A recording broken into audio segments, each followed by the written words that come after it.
Kelas Ibu Rose tidak pernah benar-benar sunyi.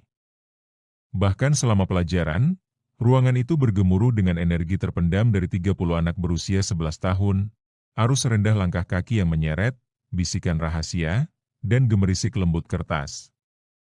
Tetapi pada saat tertentu ini, ketika dia selesai berbicara, keheningan yang mendalam dan tidak biasa menyelimuti ruangan.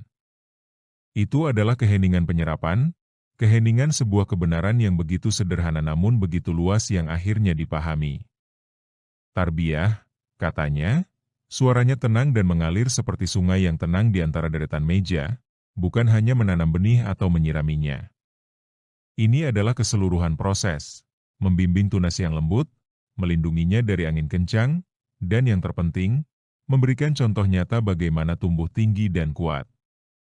Orang tua kalian, guru kalian, bahkan kalian semua, teman-teman kalian, semua orang memiliki peran sebagai penjaga taman ini.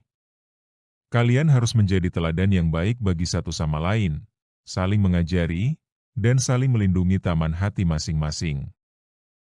Dia tidak menggunakan kata-kata ajaib atau teknologi rumit apapun. Dia hanya berbicara dari tempat keyakinan yang mendalam, tangannya bergerak lembut seolah-olah sedang memeluk tanaman berharga yang tak terlihat. Tetapi saat kata terakhir keluar dari bibirnya, sesuatu yang luar biasa terjadi. Cahaya lampu neon yang menyilaukan meredup, melebur menjadi sinar matahari keemasan yang berbayang. Dinding putih polos dan poster tabel perkalian menghilang, digantikan oleh warna coklat tua yang kaya dari batang pohon kuno dan warna zamrud yang cerah dari pakis yang rimbun. Bau debu kapur dan buku-buku tua tersapu oleh aroma tanah lembab, bunga melati yang mekar, dan hujan yang manis. Lantai linoleum di bawah kaki mereka menjadi karpet lumut lembut dan tanaman thyme yang merambat. Detik jam yang monoton digantikan oleh simfoni hutan, nyanyian burung di kejauhan, bisikan dedaunan dalam hembusan angin lembut, gemericik riang aliran sungai yang tersembunyi. Para siswa kelas 5B tidak lagi berada di meja mereka. Mereka duduk di sebuah lapangan terbuka yang disinari matahari di dalam hutan mini ajaib yang tumbuh dari benih pelajaran Ibu Rose. Cahaya lembut yang bersinar tampak terpancar dari setiap daun dan kelopak bunga, dan udara itu sendiri bergetar dengan kehangatan yang damai. Dan di ruang baru yang mempesona ini, mereka mulai berpikir. Raffi, seorang anak laki-laki dengan tangan yang cekatan dan temperamen yang cepat marah, biasanya menghabiskan waktu istirahatnya dengan penuh aktivitas, seringkali berakhir dengan pertengkaran memperebutkan bola yang dicuri atau dugaan kecurangan dalam permainan. Kini, dalam kesunyian hutan hati, ia melihat bukan taman bermain, melainkan sebuah kebun. Ia melihat temannya, Dito, seorang anak laki-laki yang lebih kecil, mencoba bergabung dalam permainan sepak bola. Raffi ingat bagaimana ia telah menolaknya sebelumnya hari itu, dengan mengatakan, "Kamu terlalu kecil, kamu hanya akan menghalangi." Ia melihat sekilas rasa sakit di mata Dito sebelum ia bergeser pergi. Di hutan ini, rasa sakit itu bukan hanya ekspresi yang sekilas, itu seperti bunga kecil dan rapuh yang telah diinjak Raffi dengan ceroboh. Perannya bukanlah menjadi pemain terbaik, ia menyadari. Perannya adalah menjadi seorang penjaga. Ia seharusnya melindungi kebun Dito, mungkin dengan mengajarinya cara memposisikan diri, atau dengan memastikan permainan itu adil dan inklusif. Pikiran itu menetap di perutnya, bukan sebagai rasa bersalah yang tajam, tetapi sebagai tekad yang teguh. Di seberang lapangan terbuka, Siska sedang mengalami penglihatan sendiri.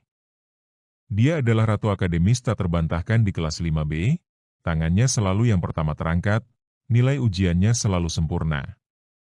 Dia melihat dirinya sendiri di kelompok belajarnya sore sebelumnya. Clara, yang kesulitan dengan matematika, dengan ragu-ragu mengajukan pertanyaan tentang pecahan. Karena tidak sabar untuk beralih ke soal yang lebih menantang, Siska memberikan jawaban yang terburu-buru dan samar, membuat Clara lebih bingung dari sebelumnya, dengan sedikit rona malu di pipinya. Dalam cahaya lembut hutan, Siska melihat momen itu bukan sebagai interaksi sosial kecil, tetapi sebagai kegagalan dalam menjalankan tugasnya. Rasa ingin tahu Clara adalah sebuah bibit, dan Siska, yang memiliki lebih dari cukup air dan sinar matahari untuk kebunnya sendiri, menolak untuk berbagi.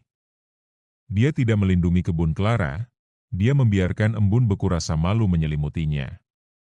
Dia sekarang mengerti bahwa menjadi teladan yang baik bukanlah tentang menjadi yang terbaik, tetapi tentang membantu orang lain tumbuh bersama dengannya. Penglihatan itu tidak semuanya tentang kegagalan. Aman, seorang anak laki-laki yang pendiam dan jeli, mengingat suatu kejadian seminggu yang lalu.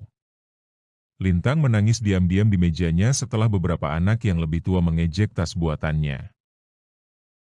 Tanpa sepatah kata pun, Aman mengambil selembar kertas dan menggambar desain Phoenix yang indah dan rumit, lalu menyelipkannya di meja Lintang. Dia berbisik, "Menurutku tasmu keren. Unik, seperti burung ini." Lintang berhenti menangis, senyum kecil menggantikan air matanya. Di hutan, Aman melihat tindakan sederhana itu apa adanya. Dia telah membangun pagar kecil yang tak terlihat di sekitar taman hati Lintang, melindunginya dari angin ejekan yang keras. Dia telah menjadi seorang pelindung tanpa mengetahui istilah itu. Mereka semua melihat. Mereka melihat momen-momen di rumah di mana mereka mengabaikan nasihat orang tua mereka, kini memahaminya sebagai upaya untuk membimbing pertumbuhan mereka.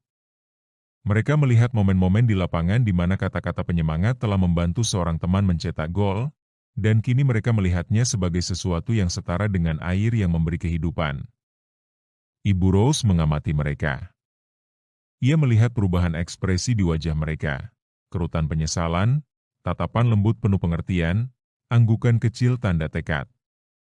Ia tidak menciptakan hutan ini, hati merekalah yang menciptakannya. Kata-katanya hanyalah sinar matahari dan hujan yang memungkinkan kebenaran yang sudah ada di dalam diri mereka untuk berkembang. Perlahan, pepohonan kuno mulai berkilauan, menjadi tembus pandang. Aroma melati memudar, bercampur dengan bau-bauan yang familiar di ruang kelas. Lumut di bawahnya mengeras kembali menjadi linoleum.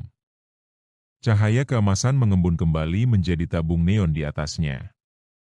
Mereka kembali. Ruang kelas kembali menjadi ruang kelas biasa.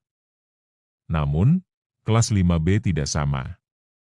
Keheningan berlanjut sesaat lebih lama sebelum dipecah bukan oleh teriakan atau lelucon, tetapi oleh Raffi yang menoleh ke Dito. "Hei," katanya, suaranya lembut, tidak seperti biasanya.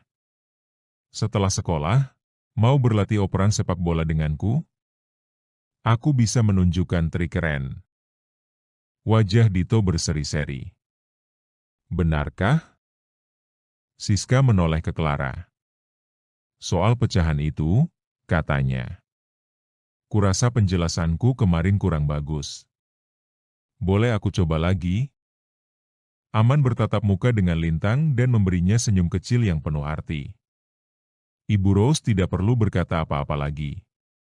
Pelajaran telah usai, tetapi berkebun baru saja dimulai.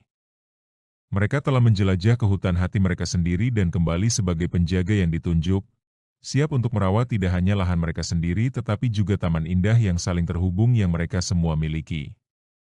Mereka telah belajar bahwa tarbiyah adalah hutan yang semua orang bantu tumbuhkan, satu hati yang terlindungi, satu teladan yang baik, pada satu waktu.